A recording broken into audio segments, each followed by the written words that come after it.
बिस्मिल्लाहिर्रहमानिर्रहीम। राम रहीम का, भगवान का, अल्लाह ताला का नाम लेके बात को आगे रखता हूँ। और मेरे रईस भाई यहाँ नाराज होके गए होंगे, तो मैं शफीक भाई और कुंज पूरे मंच की तरफ से मैं उनकी माफी मांगता हूँ। वो नाराजी दूर करे। आज यहाँ पे उम्रा हज यात्रा करके आने वाले सभी इमाम और मोज्जिन भाइयों की यात्रा कामयाबी की खुशी में उनका अभिनंदन, और यही मौके का फायदा लेते हुए मेरे जैसे छोटे आदमी का इतना बड़ा इस्तकबाल करने का ये कार्यक्रम यहाँ पे संपन्न हो रहा है। इस ऐसे शुभ अवसर पर उपस्थित अपने शहर की जाने मानी हस्ती श्रीमान सम्माननीय मौलाना उमराइन साहब जी, इस मंच पर उपस्थित अपने सभी के पहचान के चहीते श्रीमान सम्माननीय सूफी इस्माइल बाबा, जिसने इस कार्यक्रम को अंजाम दिया और हज करके उम्रा हज करके वापिस आए हुए, उनका भी इतना तहे दिल से अभिनंदन किया, मेरा भी इस्तकबाल किया। ऐसे अपने सभी के चहीते श्रीमान सम्माननीय रमजान बाबा, सूफी रमजान बाबा, जहूर भाई, शफीक भाई, मंच पर उपस्थित सभी सम्मान्य व्यासपीठ, सामने बैठे अपने मोहल्ले के मालेगांव शहर के बड़े बुजुर्ग, नौजवान, सभी माँ बहनें, सभी जवान भाइयों को यहाँ पे मैं मेरे दिल से प्यार भरा सलाम करता हूँ। आदाब, नमस्ते। इस कार्यक्रम का ये दावतनामा स्वीकार करके आप इतने बड़ी तादाद में और बड़ी फुर्सत में इतनी देर से यहाँ आए, मैं अपना सभी का इस मंच की तरफ से तहे दिल से सर्च स्वागत करता हूँ, बहुत बहुत अभिनंदन करता हूँ और धन्यवाद देता हूँ।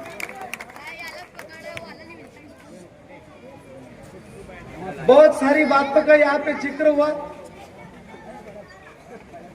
हम आग बुझाने वाले हैं, आग लगाना क्या जाने।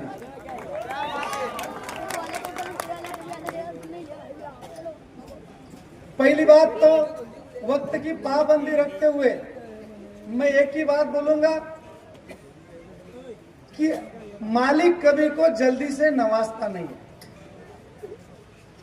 तुमने कभी थोड़ी सी तपश्चर्या की हो, 10-20 साल के अच्छे काम किए हो, गरीब आवाम की खिदमत की है, तो गरीब आवाम की खिदमत यही मालिक की, भगवान के, अल्लाह ताला की खिदमत है। और यही खिदमत मेरी देख के मालिक ने ये मेरे को मौका दिया। मेरी अच्छाई का बख्शिश है। मैं ऐसा समझता हूं कि मेरे जैसा भाग्यवान कोई नहीं। बहुत लोगों के पास पैसा है, लेकिन मालिक ने उनको ये सोच भी दी नहीं और ये मौका भी दिया नहीं। मैं खुद को भाग्यवान और खुद नसीब समझता हूँ कि इन सभी भाइयों को उम्रा भेजने का मौका मालिक ने मेरे को दिया।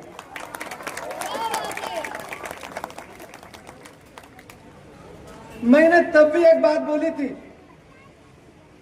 जब ये मेरे सभी भाई, अपने सभी भाई उम्रा को जा रहे थे, तब मैंने एक बात बोली थी, मुबारक हो तुम सबको हज का महीना, मुबारक हो तुम सबको हज का महीना, न दिखे मेरी किस्मत में देखो मदीना, मदीने वालों को मेरा सलाम कहना, मदीने वालों को मेरा सलाम कहना। आज तुम्हारे हमारे ये भाई, सबकी ख्वाहिश होती है कि अल्लाह के दरबार में जाके, मालिक के घर जाके उसका दर्शन कर लूं और कामयाबी से वापस आऊं।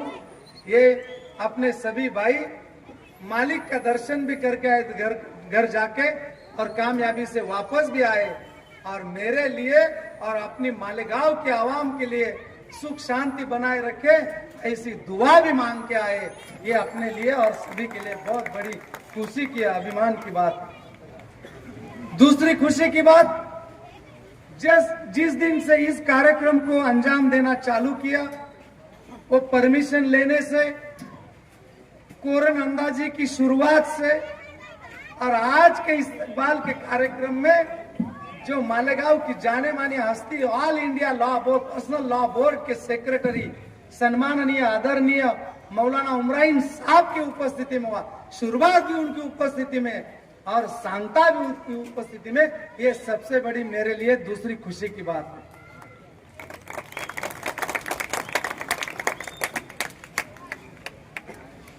कुछ लोग रहते अच्छाई में बुराई देखना, ये नास्तिक का काम होता है, और थोड़ी सी बुराई में भी थोड़ी सी अच्छाई देखकर उसको आत्मसात करना और अपना खुद का उद्धार करना, ये आस्तिक की बात होती है। जो जिसको बुरा देखना हो बुरा देखे। मैं और ये मंच के सभी यही करेंगे कि तुम भलाई करते रहो बहते पानी की तरह, बुराई अपने आप किनारे लग जाएंगी, कचरे की तरह बुराई अपने आप किनारे लग जाएंगी। मैं किसान का बेटा, मेरी कमाई से, पोल्ट्री की कमाई से, और कुछ भी व्यापार धंधा करता हूं तो मेहनत करता हूं, कॉन्ट्रैक्ट भी करता हूं तो मेहनत करता हूं। जब मालिक ने शफीक भाई के मुंह से ये फरमान दिया, मैं समझता हूं कि मालिक ने मेरे को मौका दिया और मैंने मौका कैश किया।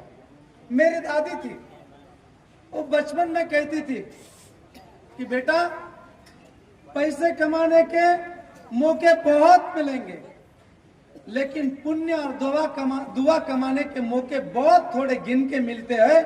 जो इन मौके का सोना करता है उसकी जिंदगी का सोना हो जाता है।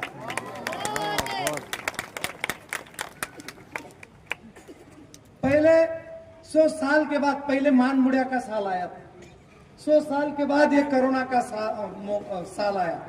इसमें जो कोरोना की जनता की खिदमत करेगा वो मालिक की खिदमत करेगा, और जो सच्चाई से करेगा मालिक उसकी रक्षा करेगा। मैंने बिगर मांस की सेवा की, जिसके खुद के रक्त के बेटे और पेट के बेटे और पाट के पीठ के भाई आए नहीं, उसको अग्निदाह देने का भी, और राम रहीम नाम का हॉस्पिटल लगा निकाल के सैकड़ों कोरोना मरीजों का सभी जाति धर्मों की सेवा की। वो सेवा आत्मा से, जो आत्मा से रहती है उसको परमात्मा और परवरदिगार का आशीर्वाद होता है। जहाँ सेवा भाव नहीं रहता वह आशीर्वाद नहीं रहता। जिस कोरोना के दौर में 2-2, 5-5 लाख रुपए बिल देके भी वहां कुछ पेशेंट ऊपर चले गए, लेकिन हमारे राम रहीम में ये सेवा आत्मा से थी। 18 का, 19 का, 20 का स्कोर था साहब, हमने 20,000 के ज्यादा बिल नहीं गया। एक ही जायखेड़ा का पेशेंट था, जय मल्हार का, धनगर समाज का, उस टाइम में 3,000 में सिलेंडर था। उसका 14 दिन से सिलेंडर बहुत लगे, इसीलिए 32,000 का बिल गया, 33,000 का नहीं तो 18 के, 19 के, 20 के स्कोर थे, 10-10 दिन रहे, 15-15 दिन रहे, 22 के और 20-22, 18,000 से ज्यादा गए नहीं, क्योंकि ये आत्मा से परवरदिगार की सेवा में, परमात्मा की सेवा का काम था। इसीलिए नतीजा ऐसा निकला कि सैकड़ों पेशेंट यहाँ पे रिपेयर किए गए, लेकिन मालिक के आशीर्वाद से एक भी ऊपर गया नहीं। ये हमारी सच्चाई और अच्छाई का बख्शिश है। वो रिकॉर्ड माहिती के अधिकार में तुम चेक करो, जहां से सच्चाई होती है वही अच्छाई जन्म लेती है। हमारी सच्चाई की बदौलत है कि ये अच्छाई यहाँ पे आई, और मालिक चाहता है कि हिंदू मुस्लिम भाईचारा बना रहे, राष्ट्रीय एकात्मता बना रहे। इसीलिए कर्ता कर्विता करने वाला वही है। उन्होंने ये काम हमारे हाथ से कर लिया। ये हमारे जैसे छोटे आदमियों की बहुत बड़ी योग्यता है और योग्यता है। एक बात का बुरा मुझे लगा, चुनाव का माहौल आया, एक अभी उम्मीदवार खड़ा रहा। मैं मार्केट कमेटी का चेयरमैन 10-12 साल से हुआ। सभी मार्केट के बागमार भाई, इधर के हाथ गाड़ी वाली भाई भी बताएंगे। मार्केट के इतिहास में जैसा काम नहीं किया, ऐसा काम तुम्हारे इस भाई बंडू काका ने किया। इसके साक्षीदार सभी बागमार और सभी भाजीपाला विक्रेता, सभी हाथ गाड़ी वाले हैं।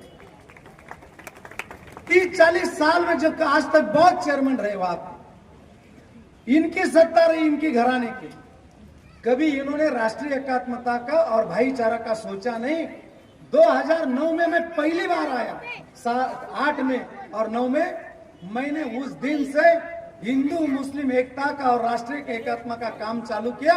मार्केट के इतिहास में पहली बार मैं चेयरमैन हुआ, वही से इफ्तार पार्टी चालू हुई। जब तक मैं था तब तक इफ्तार पार्टी थी।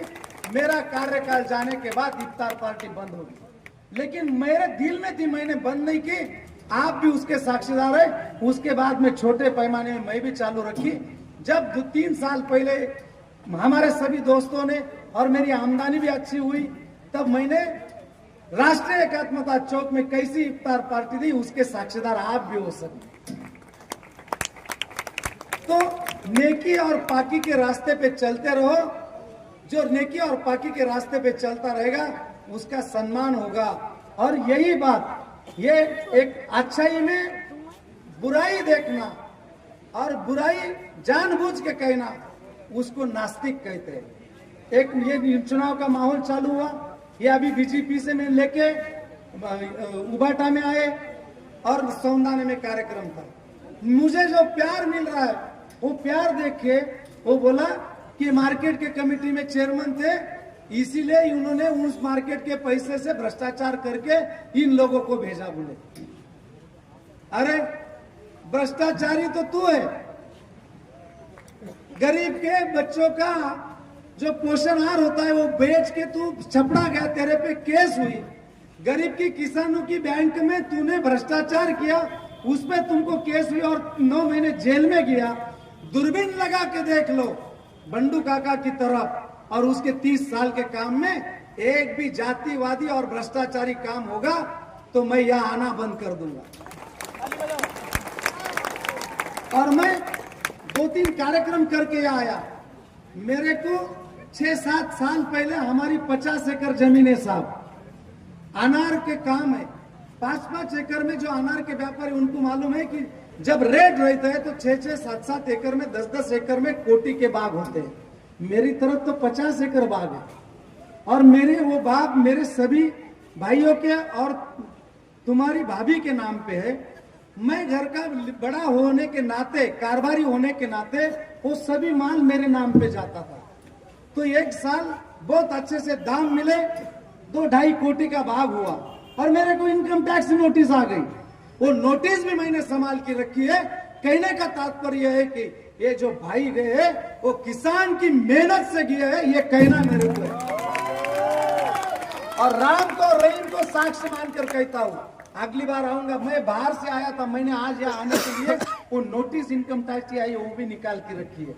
और मैंने मेरी बेटी की शादी भी जो की ना, जो दान धर्म भी किया ना, तो बड़े बुजुर्ग कहते हैं बहन की, भांजी की और बेटी का पैसा घर में रखने का नहीं और घर में लाने का नहीं। एक कमलाकर पवार यहाँ पे बैठा है। मेरे को उस वक्त में 1 नंबर का अनार मैं दिल्ली और कलकत्ता भेजता था। 2 नंबर क्वालिटी का अनार मैं इंदौर भेजता था और 3 नंबर का फूट पंचर है ना, वो मालेगांव में रखता था। 1 नंबर के और 2 नंबर के पैसे मेरे पास रखता था और फूट पंचर के पैसे है ना तुम्हारी भाभी के पास रखता था। और वो फूट पंचर के पैसे कितने आते थे मालूम?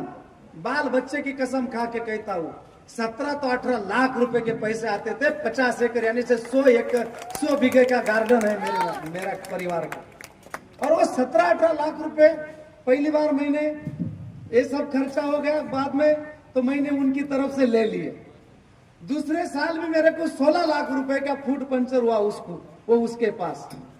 वो जो बोलती थी कि अपनी बच्ची अभी दूसरी में पढ़ती है, अब ये 16-17 लाख रुपए फूट पंचर के मेरे पास है। पिछले साल तुमने ले लिए बाद में, मैं अभी इसकी शादी के लिए दागिने और सोना गोल्डन खरीदी करके रखती हूँ। और वो मैं गोल्डन करने को मतलब चलेगा तो रजामंदी हुई। 2-3 दिन में एक कमलाकर पवार साहब बैठे मिले और उनसे बातचीत हुई कि जलगांव जाना है, आज मैं तुम्हारे साथ नहीं आऊंगा। तो उन्होंने बोला क्यों? तो बोला मेरे को सोना लेके रखना है बच्चे के लिए, शादी के लिए, आगे कैसे दिन होते हैं मालूम नहीं, उसकी माँ की इच्छा है, फुट पंचर के पैसे उसके पास है। तो कमलाकर पवार साहब ने बोले इनको आप पहचानते हैं, कंस्ट्रक्शन में, बिल्डर लाइन में, पूरी महानगर पालिका इनको पहचानती है। उन्होंने बोला काका तू ये पैसा गोल्डन में मत डाल, 10, 15, 20 साल में जब बच्चे की शादी आई है सिर्फ दुगना होगा, तू मेरे कहने पे ये पैसा प्लॉट में लगा।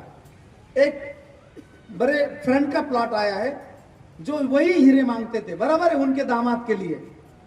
झूठ बोलूंगा मेरे बच्चों की कसम खा के, इन्होंने बोला कि मैंने उनको प्लॉट दिया नहीं, तू इस कॉलोनी में ये प्लॉट लेके रख, बाद में तुम बोलेगा कि कमलाकर पवार ने क्या आइडिया दी। और मैं घर गया तो वो मानती नहीं थी, वो बोलती थी कि तुम परस्पर उसकी खरीदी कर देंगे, उधर के उधर बेच डालेंगे। मैंने बोला दोनों के नाम पे लेंगे, तो वो प्लॉट लिए। और जब बच्ची मेरी 24 साल की हुई तब वो प्लॉट बेचने गया, तो डायरेक्ट मार्केट में बेचा जाता कि नहीं जाता, और शादी तो तैयार हो गई, और अपने लिए कोरोना का साल था, 1 साल लेट गई शादी, तो मैंने अपने खुद के भी 5-50 जमा करके रखे, वो भी उसकी शादी के नाम से ही जमा किए, और ये प्लॉट भी उसका ही नाम का। तो इसीलिए वो प्लॉट बेचने निकला, तो वो 26 लाख का प्लॉट 2 कोटी 10 में गया, और मेरे जो जमा करके होते वो 50 थे। ऐसे सब पैसे मैंने खर्चा कर दिया। पहला ड्रेस जो किसी को सिलाया होगा तो सिविल हॉस्पिटल में जो पोस्टमार्टम करते शरद पात्रे और अख्तार मामू को, जिन्होंने खुद की हिफाजत नहीं की कोरोना के दौर में, दूसरे को खुद के बेटे नहीं आते थे वो दफनाते थे और वो अग्निदाह देते थे, उनको पहले लिया। ऐसे 400 लोगों को सूट कोट लेके सब पैसा खर्चा करके बेटी का जो आहेर आया था वो घर नहीं लाया, जाने में पत्रिका बांटने गया था। मेरे मुस्लिम भाइयों के वहां के भी 20-22 घर जल गए थे, उनको भी मैंने वो आहेर का जितना भी पैसा आया था उनको मकान बनाने के लिए दे दिया। ये मालिक ने मेरे हाथ से ये काम कर लिया। और जो अच्छे काम करता है ना, बड़े बड़े लीडर है मालेगांव में, बड़े बड़े पैसे है उनके पास, लेकिन घोड़े के उसकी किसकी मिरोनुक नहीं निकली, वो मालिक की खिदमत की, गरीब की खिदमत की, वो मेरे घोड़े में मिरोनुक निकली। ये मालिक की बख्शिश है मेरे। किसको इतना रिस्पेक्ट मिलता है? किसी को नहीं मिलता। तुम गरीब की और मालिक की और भगवान की, राम रहीम की खिदमत करो, तुमको प्यार भी मिलता है, मोहब्बत भी मिलता है।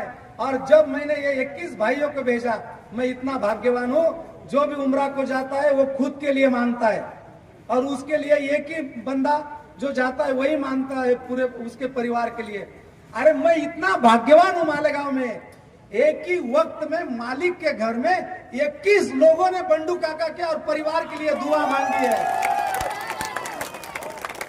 21 पीढ़ी तक मेरे को कुछ कम नहीं पड़ेगा, बांटते ही रहूंगा तो भी कम नहीं पड़ेगा। हाँ, ये उसका खेल है और उसकी मर्जी से। जो दूसरों के दुख जानता है वही मानुषकी के रास्ते का और अल्लाह के रास्ते का, भगवान के रास्ते का प्रवासी होता है। वो काम मैंने किया है। वक्त बहुत हो गया, ज्यादा कुछ बोलूंगा नहीं, यही एक बात बोलूंगा, छू ना सकूं आसमान को तो कोई बात नहीं, कोई गम नहीं। छू ना सकूं आसमान को तो कोई बात नहीं, कोई गम नहीं। छू जाऊं किसी गरीब की पीड़ा को, उसके दर्द भरे दिल को, तो वो आसमान से भी कम नहीं। लोहा सबसे ताकतवर होता है, लोहा सबसे ताकतवर होता है, वो किसी को भी काट देता है। लेकिन लोहा से ज्यादा आग ताकतवर होती है, वो लोहा को पिघला देती है। वो आग से ज्यादा पानी ताकतवर होता है, वो आग को भी बुझा देता है। पानी से ज्यादा आदमी ताकतवर होता है, वो पानी को भी पी जाता है, हजम कर जाता है। आदमी से भी ताकतदार मौत होती है, वो आदमी को भी खत्म कर देती है। और जब कहीं तुम पर संकट आता है, जब कोई तुम पर संकट आता है, मौत मंडराने लगती है, जिसने दुआएं कमाई है वो दुआओं में इतनी ताकत होती है, वो मौत को भी ठुकरा देती है। की खिदमत करके, राम रहीम हॉस्पिटल निकाल के, अकाल में पानी के टैंकर बांट के, 2 धाम की यात्रा को गरीब को भेज के, और जो मस्जिद में सबकी सेवा करते वो इमाम और मुज्जिन भाइयों को भेज के मैंने दुआ कमाने का काम किया है। बस यही बात यहाँ पे रखता हूँ। और जो अभी आए हैं, जिसने मेरे इस काम पे जो बात रखी कि वो इधर का पैसा उधर का पैसा, तुम 30 साल पीछे मुड़ के देख लो। वो 10 महीने पहले बीजेपी में थे साहब, बीजेपी में थे वो 10 महीने पहले, 12 महीने पहले। ये न्यूज वाले हैं, ये न्यूज वाले ने भी फेसबुक में वो क्या क्या लिखता था वो सब अभी भी फेसबुक के है, वो देख लो। और अभी ये भूसे और ये बीजेपी की एक हो गई, वो इधर आए, टिकट नहीं मिलेगा इसीलिए उबाटा में भाग गया। उबाटा में भाग जाने के बाद वो वहां जाके बात करता है। मेरे को कभी आरएसएस लिख देती थी, वही भाषण में पढ़ के बताता था। अरे आरएसएस लिख देती थी, वो पढ़ के बताता था, तू आन जोड़ के शेन खाता था क्या?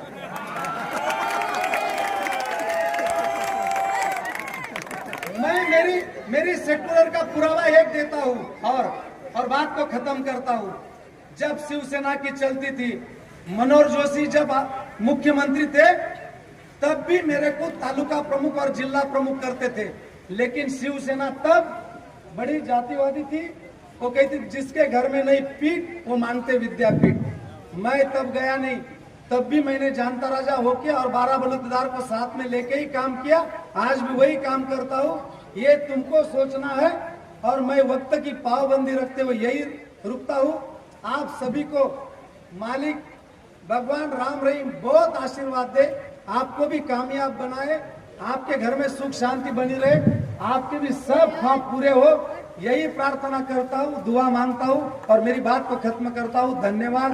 जय हिंद, जय महाराष्ट्र, जय महाराष्ट्र, जय मालेगांव। और 2 मिनट का, मैंने जिन्होंने ये काम किया, उमराइन साहब यहाँ पे आए, मैंने खुद उधर से शॉल और बुके लाए। मेरा हमारी 12 बलूतेदार की तरफ से आप सत्कार स्वीकार करें, यही विनती मैं उमराइन साहब को करता हूँ। मैं कमलाकर पवार को और गुलाब भाई को रिक्वेस्ट करता हूँ कि आप, मैं चुनाव का फॉर्म भरने वाला हूँ, आप सबको वहाँ आना है, आएंगे ना? फॉर्म भरू ना? Thank you.